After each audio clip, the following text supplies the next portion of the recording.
All right, so this Knife Thoughts video is going to be on this knife. And as you can see, this is the Great Eastern Cutlery, Ute Cutlery Toenail Clipper. So it's a very kind of quirky name, and there's a lot of other interesting kind of fun things to this knife, which is something that I really appreciate about GEC. Although some people have not been a fan of this knife, I think, because of those things. So I'm interested to see what people think of it from this video here, and also people who are able to get one. Now, speaking of that, I got this at the GEC factory. So I'm lucky enough to live, not too far, about an hour away from the factory, and was able to stop in and get this knife. These are just getting to dealers and dropping at dealers. So as of this video being made, I think only 1 or 2 places have dropped them. So hopefully when this video is actually uploaded and live, there will still be places dropping these. I definitely think so, and probably for a while, because this is the first of 3 versions, I believe. This, which is ebony wood, as you saw, and then they're doing a smooth plain bone handle and then a jig bone handle also. But this is the 36 pattern, so the pattern number, the full pattern number is 363122.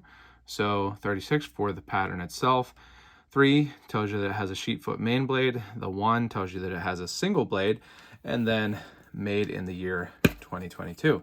So let's open it up. Now, one thing I want to mention here real quick is that at least the ones that were at the factory of these knives are coming in bubble wrap instead of wax paper. So GEC knives generally come in wax paper, and when I saw that they were sending these in this, I foresaw people getting these and being confused or even maybe upset because they're used to the maybe more old school look of the wax paper.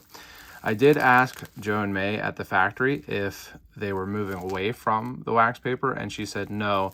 Apparently, when they made these 36s last, because they are wide and everything, the inside of the tube scuffed up the bolsters some and stuff. That is a thing that can happen. I've had that happen on some knives because, cardboard is actually relatively hard. It's easy for it to scratch things, and if you have it kind of, just tumbling around in there, it could scratch. But anyway, don't be alarmed if yours comes in bubble wrap rather than wax paper. The other thing this comes with here is a pin. You can see the toenail clipper, and then the elephant, and number 36. Now, speaking of the elephant and the pattern, the number 36 pattern, this is an elephant toe pattern. And it's a very traditional pattern. These have been made for, 100 years or more. And it's kind of funny, quirky, I guess, in itself that this type of pattern, this frame, is called an elephant toe. But you can kind of imagine why. It is really, really tall and long and has this very rounded end on both ends. It's generally, if you could describe what an elephant toe pattern is, it's an equal end cigar pattern that is very tall. So it's not kind of the normal slender frame size that a lot of traditional knives are, or maybe a normal cigar equal end knife is. It's much more rounded, stubbier or stouter, you might say. And so that's why this is called an elephant toe, because it does look like, I guess somewhat an elephant toe. But the funny thing, one of the things that I didn't realize until I saw it in person, is that it's a bare head. So that means that I noticed that it was a bare head, but this is a bare-headed knife, which means that the bolster is only on one end. There's not a bolster on both ends. That can be something that people don't prefer, particularly on a bigger knife like this, as some people did complain about it. But one thing I noticed when I first saw this in person, not so much online, but in person, is that it actually makes it look more like a toe. So if you imagine that the bolster is a toenail, it makes it look more like that. Now, I doubt that they chose for it to be a bare-headed knife because of that. It can be a bare-headed knife at least more easily because it's a single blade. But I do think that that's kind of funny. And then, as you can see, one of the coolest things about this knife is that it has an elephant head shield. That's a really, really cool shield, and it goes so well with the pattern being that it is an elephant toe pattern. You can see, you know, there's a pretty good amount of detail. Now, it is a flat shield, it's not raised, and that allows for smooth handles and jigged handles and things like that. But it has the tusk, it has a curled trunk, you can see kind of the ears here, and it's just really cool. I think that that is very, very cool. Makes it really unique. I have never seen an elephant head shield before. It's very possible that it's been made, but I just think that it is really, really, really cool. So that's something that I love about this knife. Now, the other thing here is that I realized I didn't have a user ebony handled knife, traditional knife. So I do plan to use this one. I'm gonna put it in my pocket as soon as I got it, because I just really loved it as soon as I got it. But I want to talk about, before the practicality, one of the other really cool things about this, which is the etch. And hopefully with the lighting in here, you'll be able to see that etch. There we go. So the name of this version of the 36 pattern, the 36 pattern is, the frame is an elephant toenail frame. But this version here that they're making in 2022 is called the Toenail Clipper. And, you know, it makes sense. It's an elephant toe, and, you know, you can have toenail clippers. But the really cool thing here, and I hope I'm not getting this wrong, but I believe the person at GEC's who does the design of the etches and such, her name is Sue, she did a really cool job on this, because the N, and it's really hard to see online, but in person and on this here, the N is nail clippers. So you can see that it has those little, you know, extensions clipping off the eye. And then the T and the C also kind of have, it looks like, you know, a trunk curling. So I just think that that's really cool. Now, being that this is a user, that will probably wear off, but it's still, you know, it's still a really cool thing. So there's a lot of, you know, kind of fun things about this knife. But moving on to practicality, I saw also some people complaining that, you know, it's a big knife and all that, but I think that this is going to make a great user. And the reason for that is because when I open this knife up, first of all, it's extremely pinchable.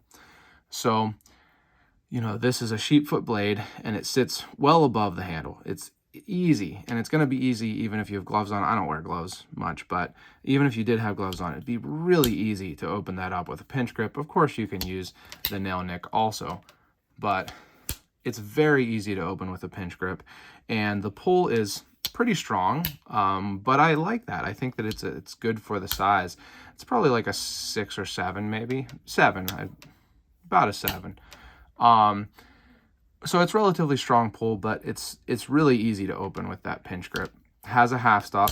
I am kind of ambivalent on half stops. I can definitely do without them, but the other really cool thing about this knife is the blade. So it's got this really tall sheepfoot blade to go with the tall handle here.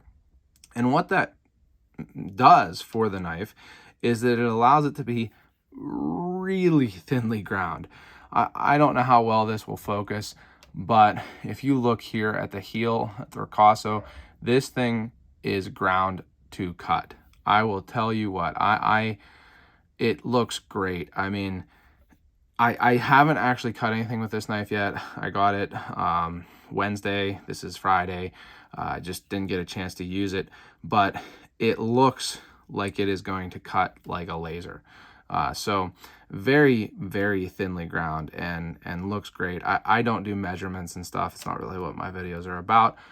There are people that do, you know, behind the edge thickness measurements and such. But from an eye measurement, it looks very thin and like it is going to cut very well.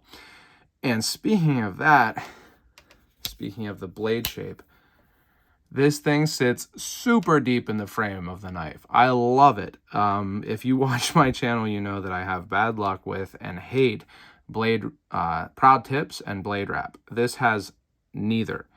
You can see just how deep within the frame that tip sits. That means you're going to be able to use this knife and sharpen it and use it and sharpen it and use it and sharpen it lots and lots and lots of times before you have to even worry or start to worry about that tip coming up above the frame. It just gives the knife a longer, working life. Now, I don't think that the people who are buying these are really going to use it that hard that they sharpen it so much that it, wears out that quickly, including myself. But it is something that I really enjoy, to look for in a knife, that it sits deep in the frame and also doesn't have blade wrap. No blade wrap on this at all. And I mean, you can slam it shut and it is not going to have blade wrap. I am so happy to see that. They could have made this so that it didn't sit very deep.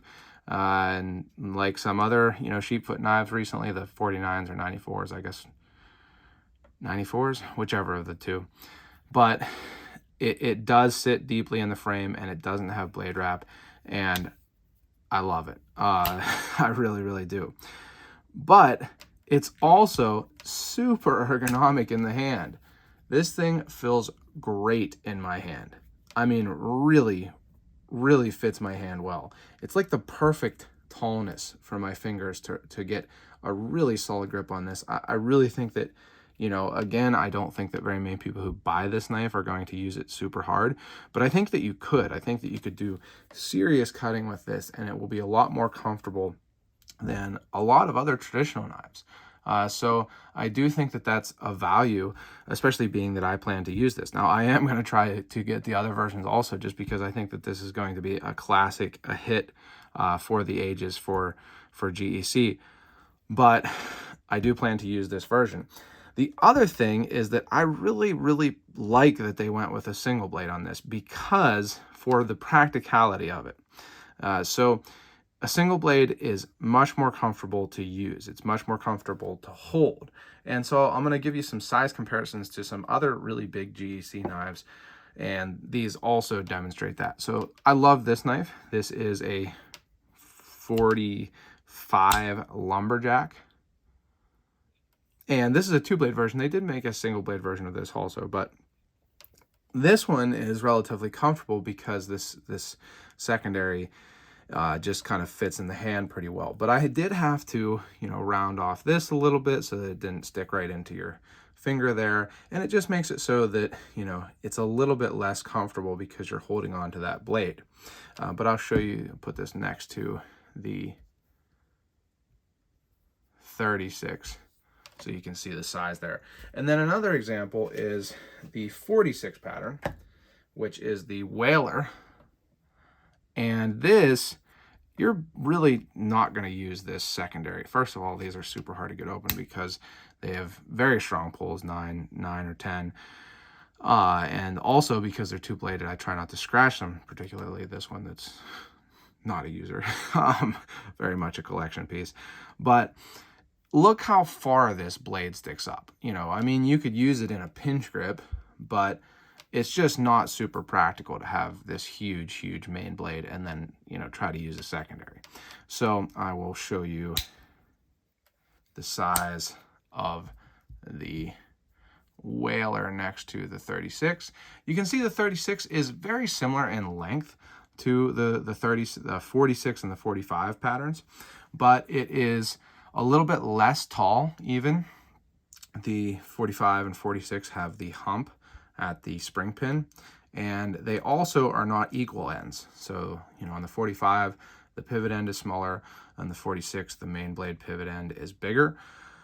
The 36 is an equal end, as I said. So that's a comparison. And then I want to also show you a comparison to a more normal sized Great Eastern cutlery knife, a number 15.